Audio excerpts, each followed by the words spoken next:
Alexander सुपरट्रॅम्प एके ठिकाणी लिहिताना असं म्हणतो की मला या जगाचे कायदे नियम माहीत आहे, पण मी या जगाला माहीत आहे का? इथं प्रत्येक जण त्याने बनवलेल्या पिंजऱ्यात आज कैद आहे आणि पिंजऱ्यात कैद असणाऱ्या बंदिस्तांनी माझ्याबद्दल विचार करू नये. आणि जरी तुम्ही तो विचार करत असाल तर माफ करा, मी तो नाही जो तुम्ही विचार करताय. कारण पिंजऱ्यात बंदिस्त असणाऱ्यांनी त्यांच्या वेदना पिंजऱ्या पलीकडेच कधी काढल्या नाही, त्या तिथेच घुसमटत आहे अजूनही युगायुगांपासनं. अलेक्झांडरने तसं केलं नाही, कारण त्याला पिंजऱ्या पलीकडलं स्वतंत्र जग बघायचं होतं. त्याने तर त्याचं स्वतंत्र जग बघितलं, पण अजूनही पिंजऱ्यात कैद असणाऱ्या कैद्यांचं काय? नेमक्या त्यांच्याच व्यथा मांडण्याकरिता आपल्या समक्ष उभी आहे. नमस्कार, वैष्णवी अतकरे, हिस्लॉप कॉलेजची विद्यार्थिनी, विचार मंथन करतीये. वाटते बंदिस्त केले मला कुणीतरी युगायुगांचा कैदी म्हणून. केरळमधील त्रावणकोर गावात 18व्या शतकात स्त्रियांना शरीराचा वरचा हिस्सा म्हणजे स्तन झाकण्याची मुभा नव्हती. जर ते कोणाला झाकायचे असेल तर त्यासाठी स्तनकर म्हणजेच ब्रेस्ट टॅक्स लावला जायचा. अर्थातच याच्या विरोधात तिथली एखादी नंगेली नावाची स्त्री बंड पुकारते.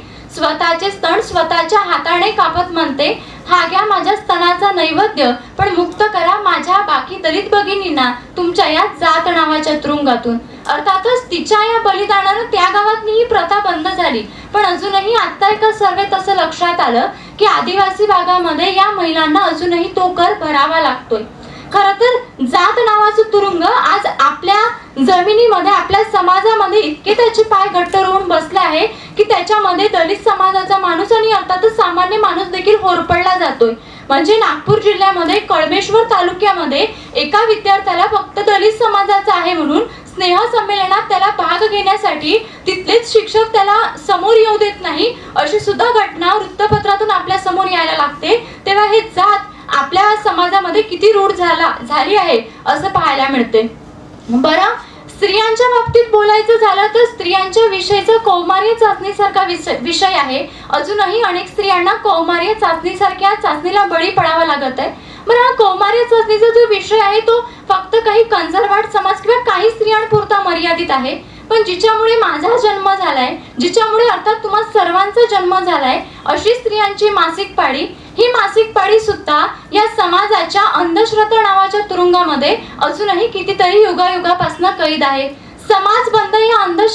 समाजबंध मासिक पाळीवर काम करणाऱ्या या संघटनेचा, या संस्थेचा अहवालाच्या अंती तो असं सांगतो, ती संस्था असं सांगते की अजूनही भारतामध्ये अनेक गावं अशी आहे की ज्या गावामध्ये स्त्रियांना मासिक पाळी आल्यानंतर गावाच्या बाहेर त्या स्त्रियांना ठेवण्यात येतं आणि उच्च शिक्षित कुटुंबामध्ये सुद्धा स्त्रियांना मासिक पाळी आल्यानंतर 3 दिवस 5 दिवस त्या स्त्रियांना वेगळं बसवलं जातं. ही परिस्थिती आजही आपल्या समाजामध्ये आहे आणि या परिस्थितीमध्ये, या तुरुंगामध्ये, अंधश्रद्धा नावाच्या तुरुंगामध्ये अजूनही स्त्रिया कैद आहे.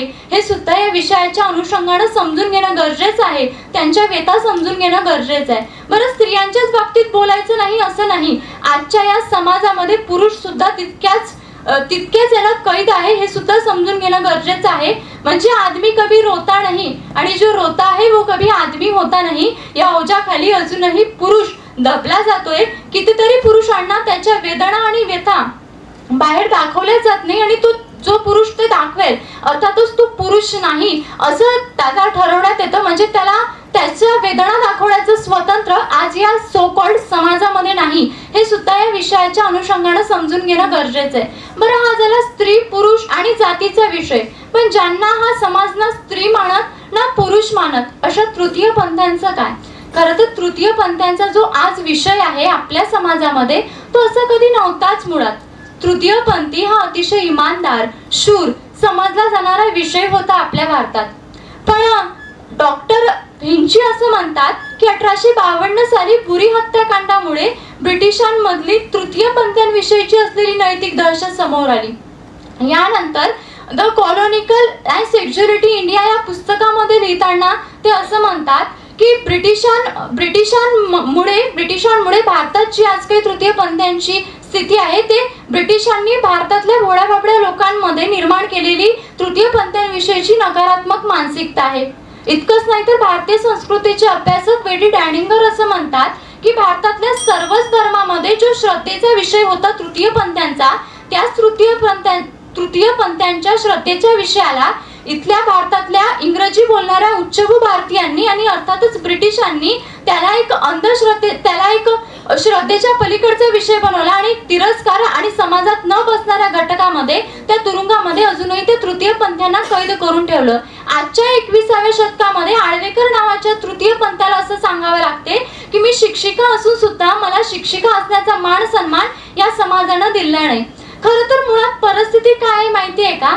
आपल्याला ना माणसाला जात, पंथ, लिंग या एका चौकटीत बघण्याची सवय झालेली आहे. या चौकटी पलीकडचा माणूस आपण कधी बघितलाच नाही आणि याच जाणीवीतून मग राष्ट्रसंत म्हणायला लागतात की माणूस द्या माझं माणूस द्या, हे भीक मागता प्रभू दिसला. खरं तर जात, धर्म, पंथ, लिंग याच्या पलीकडला माणूस आपल्याला बघण्याची गरज आहे. आणि मला असं वाटतं की आपण सगळी बोलणारी लोक आहोत, आपण परिवर्तन करू शकतो, आपण वक्ते आहोत आणि नक्कीच आपण हा माणूस शोधण्याचा प्रयत्न केला, आपण स्वतःला माणूस शोधण्याचा प्रयत्न केला तर नक्कीच आपण परिवर्तन करून घेऊ शकतो आणि या तुरुंगाच्या बेड्या सुद्धा पार करू शकतो आणि मुक्त आकाशात उडू शकतो. ते उडावं याच आशावादात थांबते. आभार.